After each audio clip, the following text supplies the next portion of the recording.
Okay, so now it's time for us to take some of the tools which we talked about. These are the tools for a great lesson that we talked about yesterday, and actually formulate a chronological lesson out of that. Okay, so here's the pondering that I've done on the topic from Come Follow Me and the scriptures and some of my ideas. Okay, and then here's some tools for a great lesson.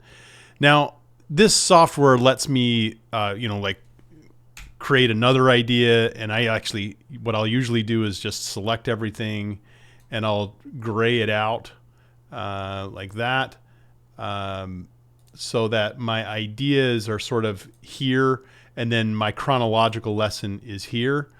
And so that kind of is one way to do this. And what I do is I just start building my lesson down here with, okay, maybe I'm going to do an object lesson. Let me just double click it.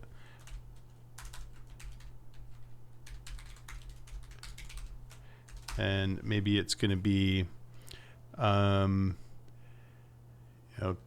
turning dirty water clean.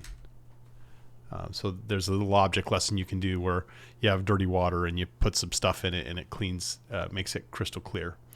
All right, so do an object lesson, and then I can start kind of picking and choosing from up here. Maybe I could do bring this in here, right? And turn this back into its original color, right? So and so maybe I'll talk a little bit about the prodigal son and have a story about him, and then maybe I bring that into changing course and just some of the thoughts I have about that. So you can see I've already done most of the preparation work. I just need to kind of pick and choose what I'm actually going to say. And the nice part is because I've already kind of pondered this out, I already have some ideas on what to say. I just need to practice them out and actually put them into words. And so what I'll often do is I'll get this sort of arranged, and then I'll actually kind of, either go for a walk or, go be on my own for a little bit and just take my notes and start kind of thinking through what I'm going to say with this keyword, right?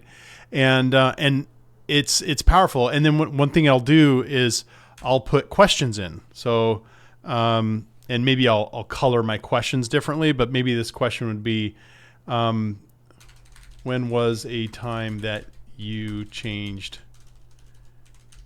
course? Okay. And remember, you can use that tool. Remember the attention tools. You can use the tool of, powerful questions and give people time to think. So maybe you give a minute for this, right?